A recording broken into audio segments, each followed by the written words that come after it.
Welcome back, and we're still on the Iran-Israeli war. We're going to be looking at the implication on global peace. And joining us via Zoom, we have Professor Augustine Okereke. He is an international scholar and curriculum development expert. Good morning. Good morning. How are you today? Thank you for joining us. You're welcome. All right. Now, first of all, looking at the direct attack of U.S. to Iran, what do you make of that? You know, in everything, all right, nations kind of protect their national interest. So the U.S. feels that it is in their best interest, it is in their national interest to attack Iran to make sure that Iran does not have a nuclear weapon. And so they attacked. So basically, it's based on national interest, all the time. When you look at history, all the presidents, US presidents, all the presidential candidates have all asserted that Iran will not have a nuclear weapon. And so President Trump seized on the opportunity, to protect his national interests. It's all based on national interests, what nations feel that is good for them, what they feel that protects their interests. And so that's why they attacked Iran. All right, and also just a couple of days ago, President Trump and the Qatari, just brokered a phased ceasefire between Israel and Iran.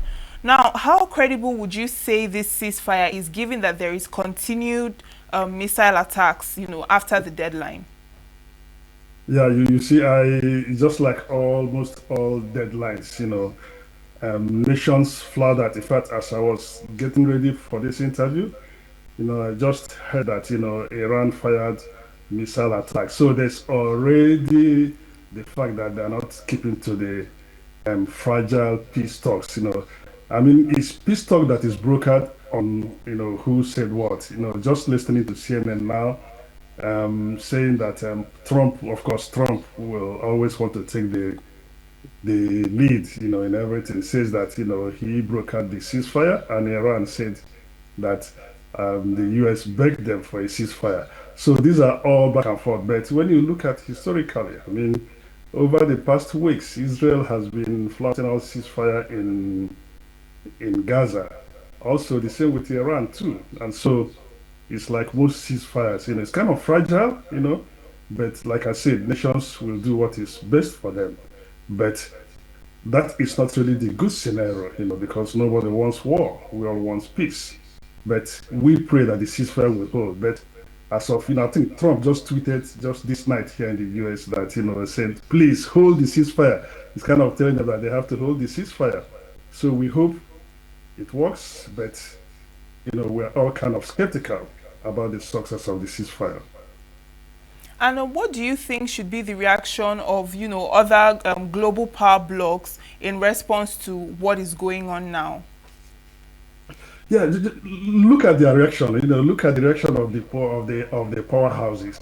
Number one, it all boils down to what do they want for their nation, and number two, of course,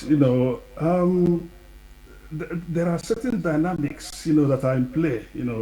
If Iran has a nuclear weapon, will it use it? And they have always said that they will use it. And of course, looking at historically in the Middle East, who is who is amenable to using what. And so the fact that other nations, particularly the Western nations, believe that Iran will use the nuclear power, and so they want to prevent Iran, and so they all kept quiet, all kept mum. And we might say, I mean, kind of the hypocrisy of the West too, who attacks who. I mean, Russia attacked Ukraine, and Russia was roundly condemned, rightfully so, though, for doing that. But in this case, those other power blocs are not condemning Israel for doing that. But the fact is that, like I said earlier, this is based on what is best for each bloc, what is best for each country, what is best for the West. And then when you look at it too, I mean, to some extent, you may want to, in fact, particularly if you live in the West, want to prevent Iran from owning nuclear weapons too. Will they use it, as they threaten? And we have seen what other rebel factors do. We have seen also what the Arab population, the kind of vibes, the kind of things that come out of those countries. I mean, that is really up for debate, but the fact is that all these things fuel global war, does not help global peace. The poor suffer, the vulnerable suffer, like in all wars. So the best thing is to prevent war, and the West, Israel, US, feel that Iran without nuclear weapon will prevent future war. And so that's why they're all mute, they're all keep quiet, kind of tacitly, you know, supporting what is happening. All right, but this issue of Iran's nuclear weapons, I mean, Israel also has nuclear weapons as well. So, what exactly is Israel's end game in this conflict? Is it to denuclearize Iran, or what? Because I mean, all of these global power blocks as well are in possession of nuclear weapons. It's not just Iran. Yeah, Israel believes it's for its existence. That is what they believe. They have had nuclear weapons, but they have not used it, and they have not threatened anybody with it. But they believe that a nuclear Iran will obliterate Israel. So for them, it's for their existence. For them, it's for their survival. In fact, not only Iran, I'm sure they will not want any other Middle East power to own a nuclear weapon. Not only Israel, too. Saudi Arabia does not want that to happen. Qatar does not want that to happen, too. So they believe that once Iran has a nuclear weapon, it will threaten their survival. And so Israel particularly believes that it needs to survive, it needs to exist. And so that is why they do not want Iran to own a nuclear weapon. That believing that Iran will use it and they will use it against Israel. And the West believes that, of course, this relationship between the US and Israel, I mean, it's something nobody can take away because Israel, US will not sit by while Israel suffers. And so, basically, from your question, is existence. They believe that Iran will use the nuclear weapon against them, though Israel has it, but it has not used it. And when you look at the nations that have owned these nuclear weapons, they have had it all the while, but they have not used it. The West will always prevent those nations they feel will use it from having it. North Korea acquired theirs differently, you know, and Pakistan, India, for kind of balance of power. All right. I mean, if left to the West, I mean, Pakistan, India will not possess a nuclear weapon, but they do. And so the fact is that the less nations, particularly those rogue nations in quotes, that possess nuclear weapon, the better for world peace. If I may add, from the point of view of the West. All right, and now Iran is threatening to close, the Strait of Hormuz. Now, what would the closure of this Strait of Hormuz mean for, when it comes to like global oil supply and maritime security? Already, what is happening over there is affecting us here with a proposed increase in fuel price and the like. So, can you just throw more light on that? Yeah, I will come to what will happen in Nigeria, but let me look at, what will happen globally. Of course, globally, already we are feeling it already. Price of gas, fuel is petrol is up already. And the fact is that, people think about the economy first. If this lingers and the price of fuel gets higher and higher and higher, of course, people in the US will protest. I mean, you will see people becoming agitated a lot because of that. I mean, this is where democracy works. And so, what will happen is that price of gas or fuel will go up, and every other thing will go up. It will lead to some nations to recession, economic downturn. Any gains in economy, things will kind of skyrocket, and so that will lead to kind of global. When you talk about global peace, you talk about economy too. So that will lead to downturn in economy, and so that is already gradually creeping in. And then for the sake of Nigeria, let me just tell you something. At times, this kind of wars, in a way, I talked about global interest, benefits some nations. So oil producing nations, oil is becoming very expensive. That should benefit Nigeria. That should not lead to instantly, increasing fuel price. I remember sometime, some 30, 40 years ago, there was this Middle East war too, and the price of oil rose, and Nigeria benefited. But the fact is that what do they do from that benefit? So from Nigeria, it's always a negative, negative. Price of oil will increase, and that will help their budget. That will help funding for their projects. But of course, all those things are kind of consumed by corruption, embezzlement. But generally, globally, it will lead to increase in prices. Of course, affecting very many people. Flight costs will rise, and once those things rises, you see the economy, everything. Of course, it will affect even the gari you eat. The transporter will say transport fuel is up and all those things. And so, what we are hoping is that this peace, this fragile peace, will kind of stay in place. But the fact is, what happens after this ceasefire? What happens after? And that is what the world is looking at, trying to figure out. All right, but do you think there is any hope for some form of third party mediation, by some of all these other power blocks, to intervene or maybe play a neutral role between the two countries? Yeah, yeah, there's hope. There's hope. That's what Trump is already doing. President Trump is already doing. There is hope. There is hope for peace. I mean, there is hope for cessation of hostilities. Definitely. But what price? At what price? At the price of what? At the price of rising gas prices, at the price of civilian suffering, at the price of death of the people, it will not linger. And but Israel has said that this will be a continuous exercise until Iran stops producing nuclear, stops trying to get a nuclear, becoming a nuclear power.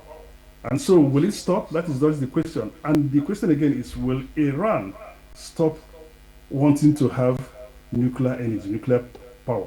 That's also the question too. But like I said, I mean, there is hope that it will stop. It's already gradually stopping, particularly when it affects the bottom line, when people start feeling the prices at the pump, the gas prices, fuel prices, when prices of food become high, you see people protesting.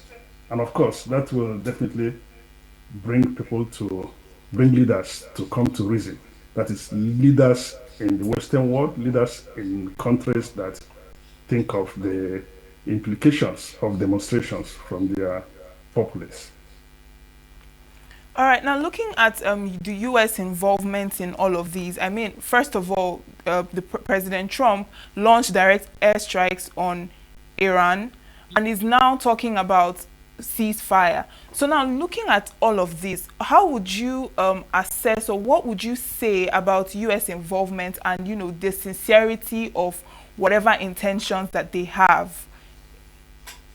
Yeah, that is the question. The sincerity of the intentions that they have is in their own national interest. That is just that, the sincerity, and of course, protecting the state of Israel.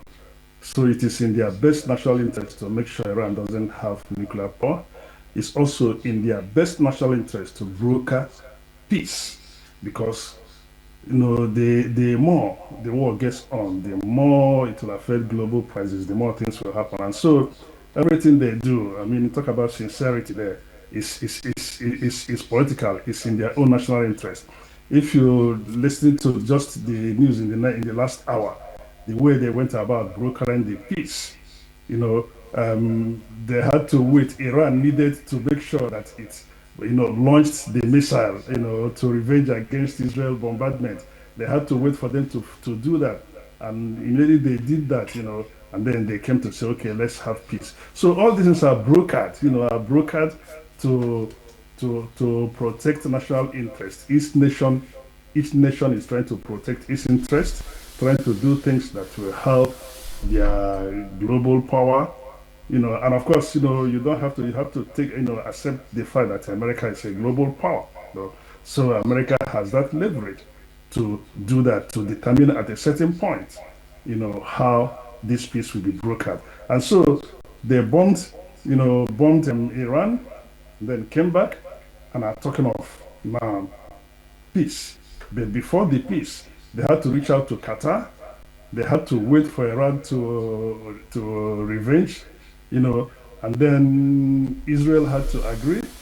And so all these things are kind of, diplomacy. I mean, kind of at times dangerous diplomacy, but it's diplomacy of power, the American might, and then diplomacy of global interest.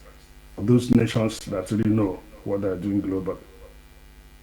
Now, looking at this conflict, it, would you say that this conflict, is exposing the limitations of the UN when it comes to containing wars, involving major countries or major powers?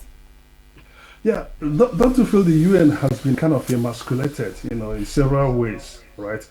The UN cannot even craft a resolution, see it through. Russia might veto, the US might veto. And so, to some extent, they're kind of becoming irrelevant. There was a resolution to condemn Israel for being the first to attack, but that didn't go through. Of course, the US will not allow that to happen. And of course, some of the West European nations will not allow that to happen. So the UN, once it comes to these global powerhouses, you know, cannot do much. And of course, they depend on those global powerhouses for funding too. Look at what happened with the USID. Look at what happened when Trump came to power, kind of withdrawing funds. And so the UN is kind of, at times, is just there, to feel that, something is happening. But the UN is kind of emasculated, particularly in this instance. Now, would you say that we're looking at a situation whereby we would be having, the Third World War or maybe the beginning of a new Cold War style, in the Middle East? Yeah, I will not. I think this may still be further away from the Third World War. Why I'm saying not why I'm saying is why if you look at the dynamics there, number one, the nations that will even within the Middle East, the nations that will join in the attack are all kind of annihilated. Israel made sure that Hezbollah is not powerful. Israel made sure that all the countries that have all those military might are kind of decimated. Syria cannot even join an act. So who will join? When you look at that now, and the Arab nations are not even together. Just coming down here, Qatar, Saudi Arabia joined Qatar to condemn the bombing of Iran, Iran bombing, because they felt they bombed a kind of fellow Arab nation.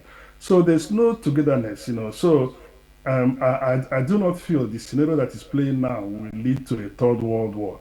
And then when we talk about the Cold War too, the Cold War, you have to be that powerful. Russia is kind of ruling in its own war. And so unless Russia comes into this conflict, which they have not yet, seriously. I know their president, the former president, Medvedev, kind of said something about nations lining up for nuclear to join Iran. But where are the nations who are lining up?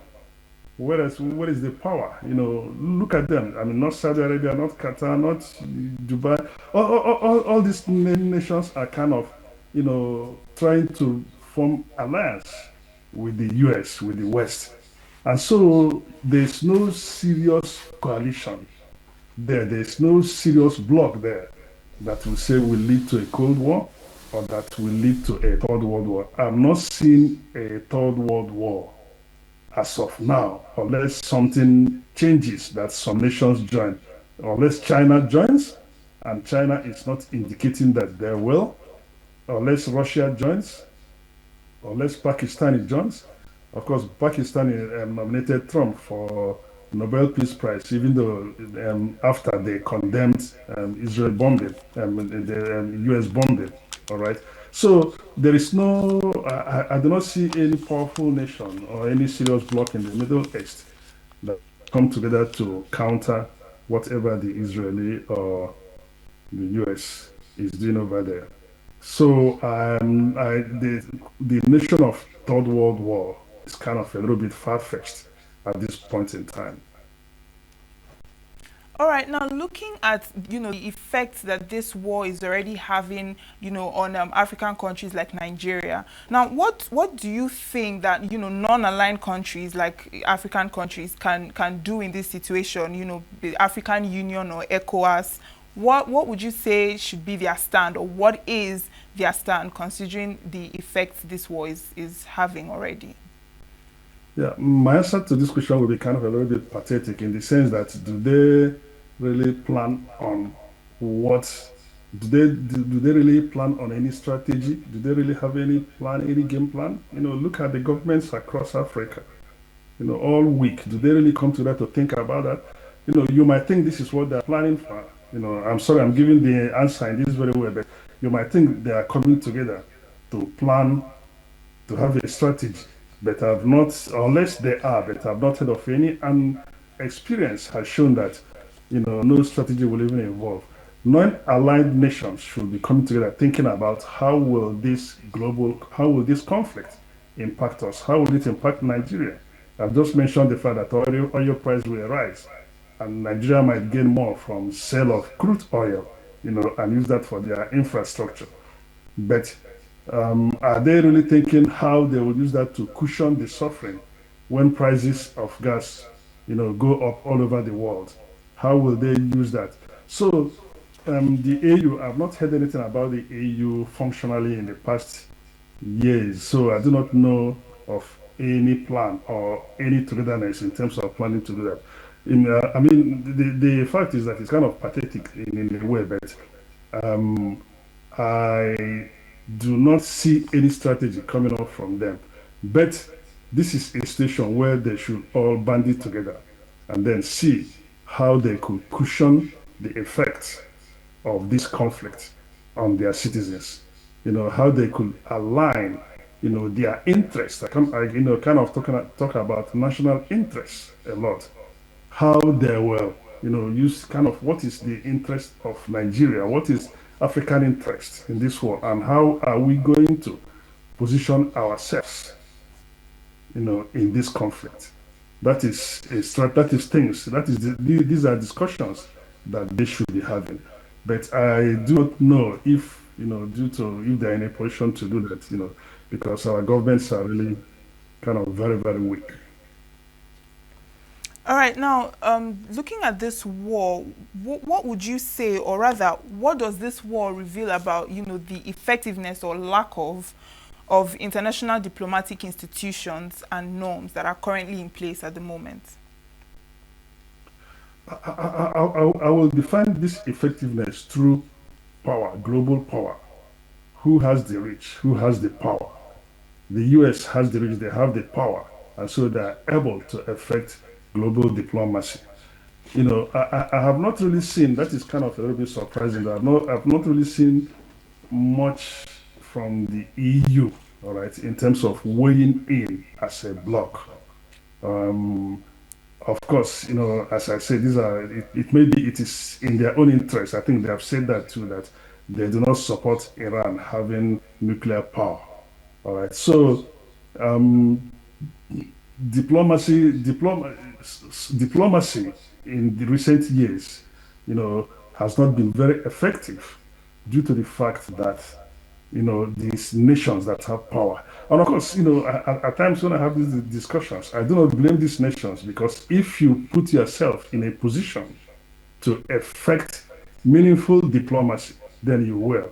If you are weak, if your economy is bad, if you don't have a strong military, there's nothing you can achieve diplomatically. You always follow the others. But I do not see over the past years, and of course with the US influence, which is kind of domineering influence, global diplomacy is not that very effective. However, having said that, um, in certain areas, apart from in the conflict in the Middle East, when China particularly, Russia, India, these are powers, that could be effective in having these discussions, but they have their own interests. I do not think that there are very many nations that will want Iran to have to be a nuclear power. And if that is so, whatever means that this is achieved is in their own interest. All right, thank you so much for your time, Professor Augustine Okereke. He is an international scholar and curriculum development expert. Thank you for your time. Yeah, thank you very, very much. Good having you. All right, and with that, we've come to the end of our conversations today from our Enugu studios. My name is Uchenna Chimdi Olwoha, and we'll be joining our Abuja studios for the continuation of the morning program. Save Nature TV. News in your pocket.